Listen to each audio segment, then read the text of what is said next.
Okay guys, आज की इस वीडियो में हम इलेक्ट्रिक चार्ज के बारे में डिस्कस करेंगे। इलेक्ट्रिक चार्ज क्या होता है, कैसे बनता है, इसके एप्लीकेशंस क्या क्या होती हैं, ये सब डिटेल्स स्टडी हम इस वीडियो में करेंगे। एक्चुअली इलेक्ट्रिक चार्ज एक एक्सटेंसिव टॉपिक है, तो इसीलिए हम इसकी दो वीडियोज़ बनाएंगे। फर्स्ट में हम इसके basics and fundamentals and it's properties, और सेकेंड में इसकी इन डेप्थ स्टडी करेंगे।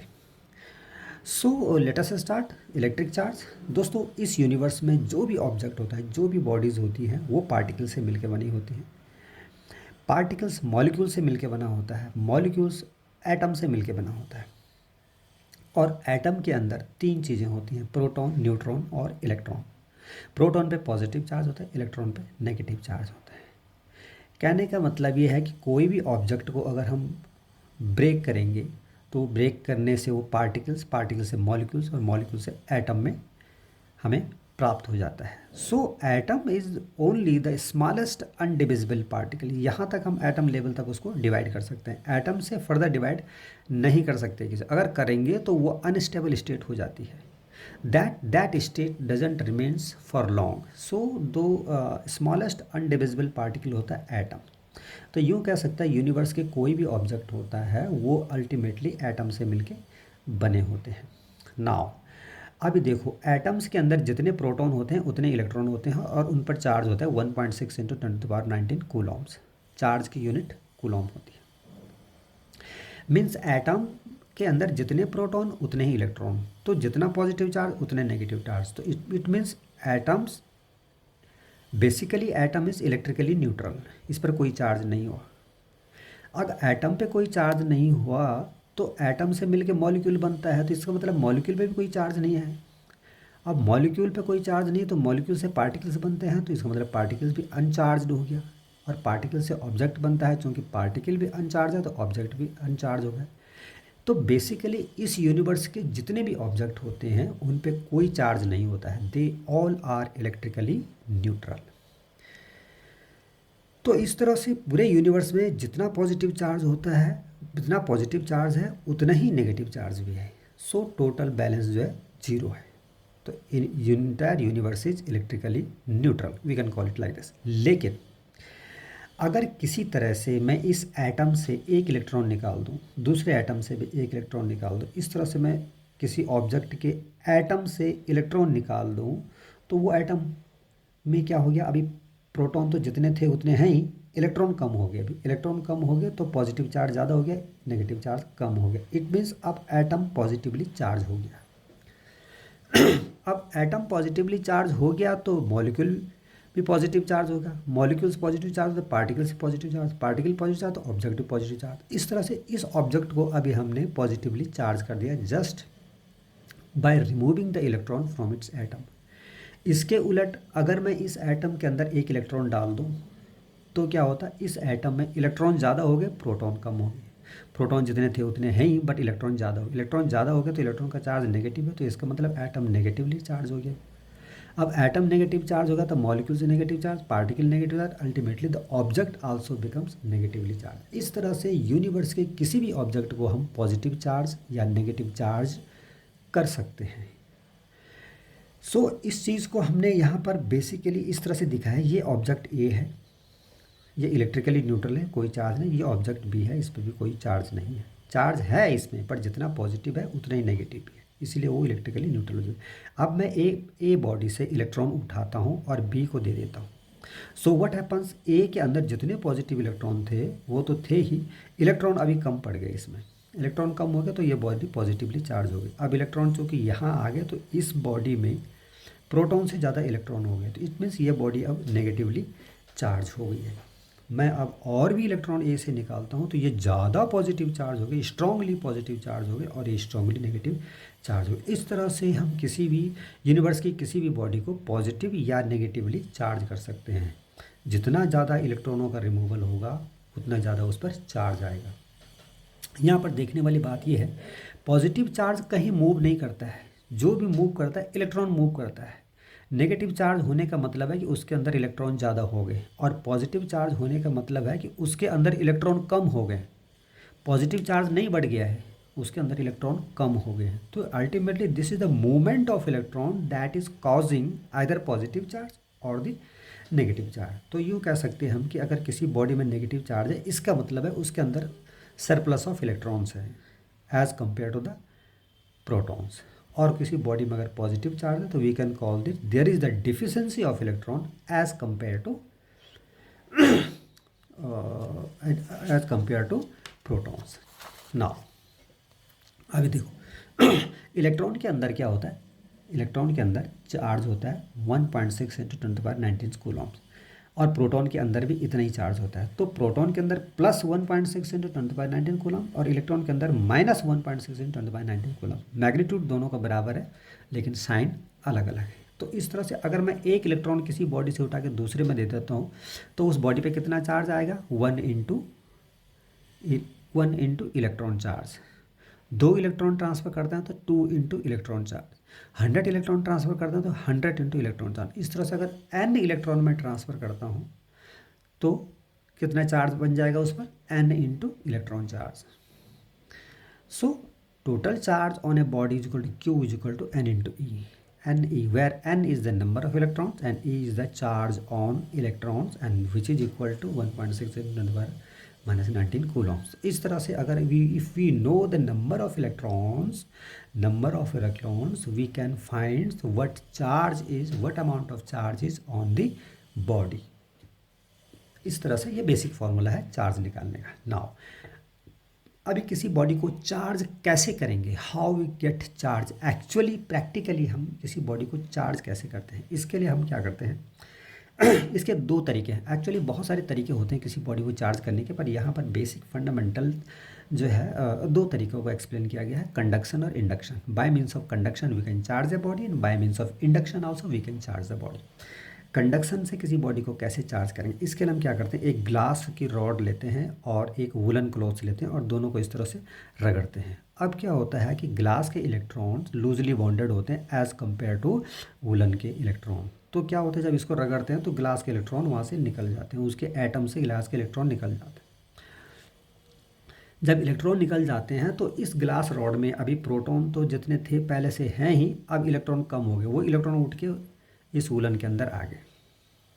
अब ये बॉडी पॉजिटिवली चार्ज हो गई।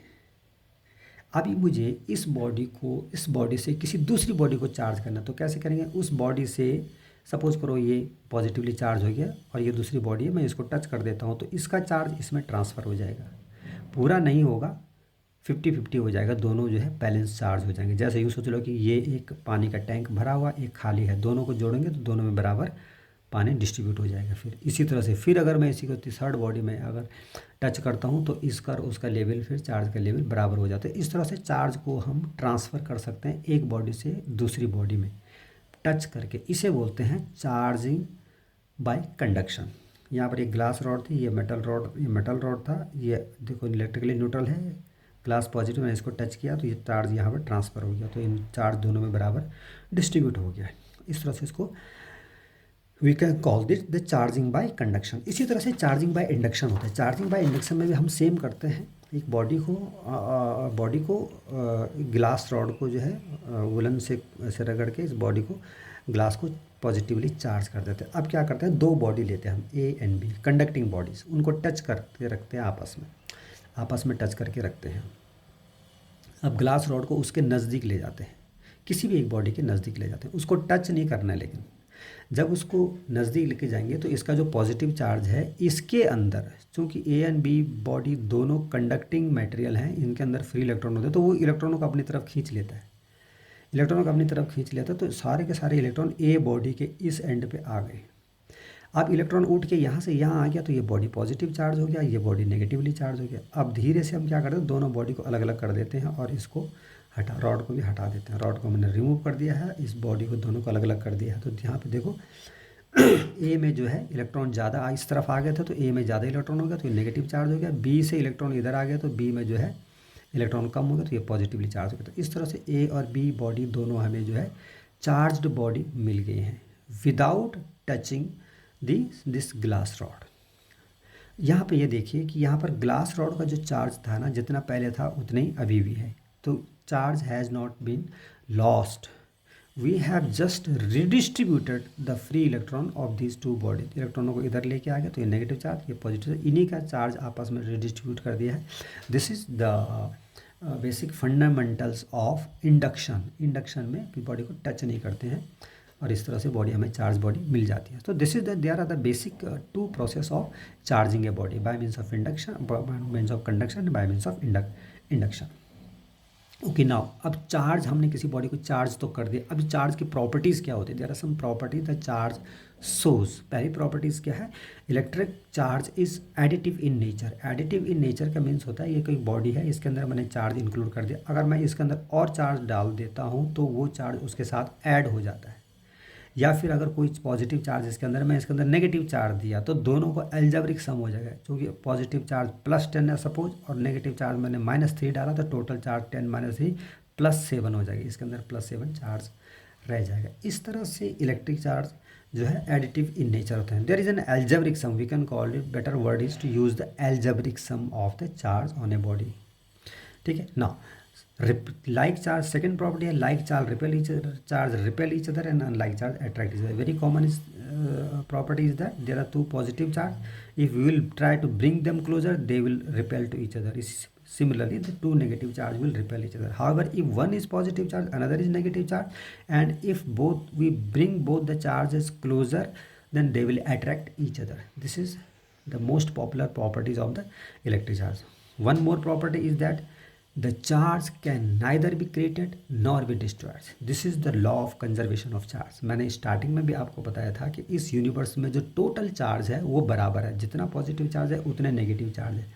अगर कहीं पर आप पॉजिटिव चार्ज प्रोड्यूस करते हैं तो एक्चुअल में उसी के बराबर नेगेटिव चार्ज कहीं ना कहीं प्रोड्यूस हुआ होता है। So you can not say that कि I have produce the charge, you have just transferred that charge from one place to another place. So this is the law of conservation of electric charge. Now electric charge की एक और खासियत होती है कि this is uniformly distributed over the conducting surface. ये देखो, ये कंडक्टिंग सरफेस है, इसके अंदर मैंने आगे पॉजिटिव चार्ज डाला, इसको पॉजिटिव किया, तो इस तरह से चार्ज इसी जगह पे नहीं रहेगा। So this is, I have made it cross. This charge will get redistributed over the entire surface of the body this way. This is the proper existence of the charged body. However, in case of insulator, this doesn't happen. Insulator में आप जहाँ पर body को charge करेंगे वो charge उधर ही रहेगा, दूसरी जगह नहीं जाएगा। फिर अगर मैंने ये 3 जगह इस बॉडी को चार्ज किया तो 3 ही जगह रहेगा, बाकी बीच में और जगह चार्जेस नहीं रहेगा। सो चूँकि insulator doesn't play in a very significant role in the flow of charge, so हम इस थ्योरी को साइड कर देते हैं। We just assume that, we just consider that charge is uniformly distributed over the entire surface of the body. So body means the conducting body.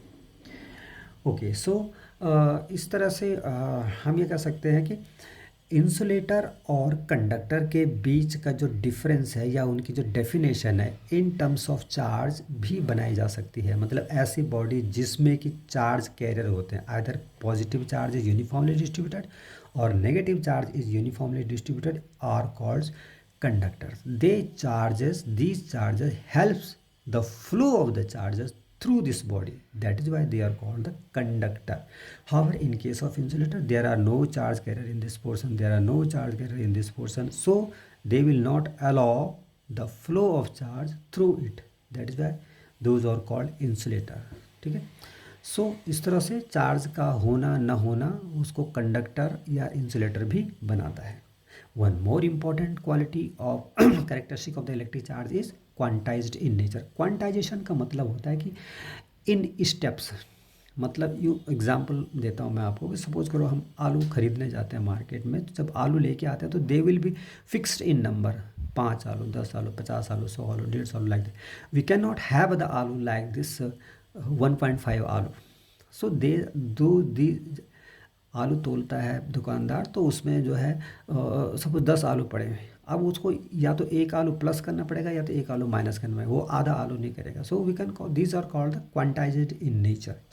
इसी तरह suppose करो चीनी है, चीनी में भी जो है चीनी का पार्टिकल्स, एक पार्टिकल प्लस माइनस कर किया जा सकता है, बट चूँकि पार्टिकल इतना छोटा होता है इसीलिए उसको जो है, even the sugar is also quantized in nature but we don't consider its quantization.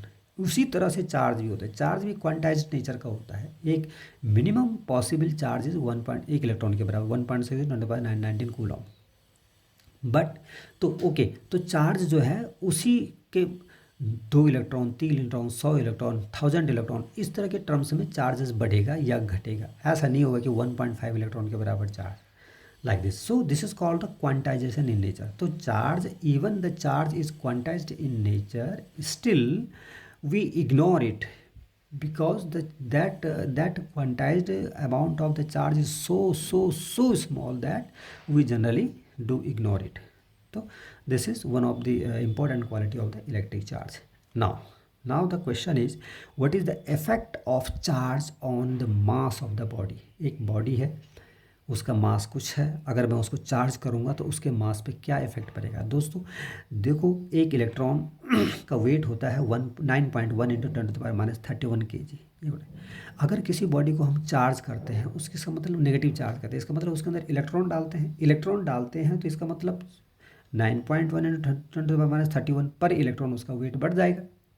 इस तरह से अगर आप बहुत सारे इलेक्ट्रॉन उसके अंदर डालते हैं तो there will be a significant change in the mass of the body. इसी तरह से अगर कोई बॉडी पॉजिटिव चार्ज है, इसका मतलब उससे हमने इलेक्ट्रॉन निकाले हैं, उससे का मतलब उसमें से वेट हटाया हमने। So there will be a marginal reduction in the weight of the negative positively charge body. तो अगर मैं एक इलेक्ट्रॉन निकालता हूँ तो उसके मास में एक इलेक्ट्रॉन के वेट के बराबर कमी आ जाएगी। अगर 2 इलेक्ट्रॉन निकालता हूँ तो 2 इंटू 9.1 इंटू 10⁻31 kg।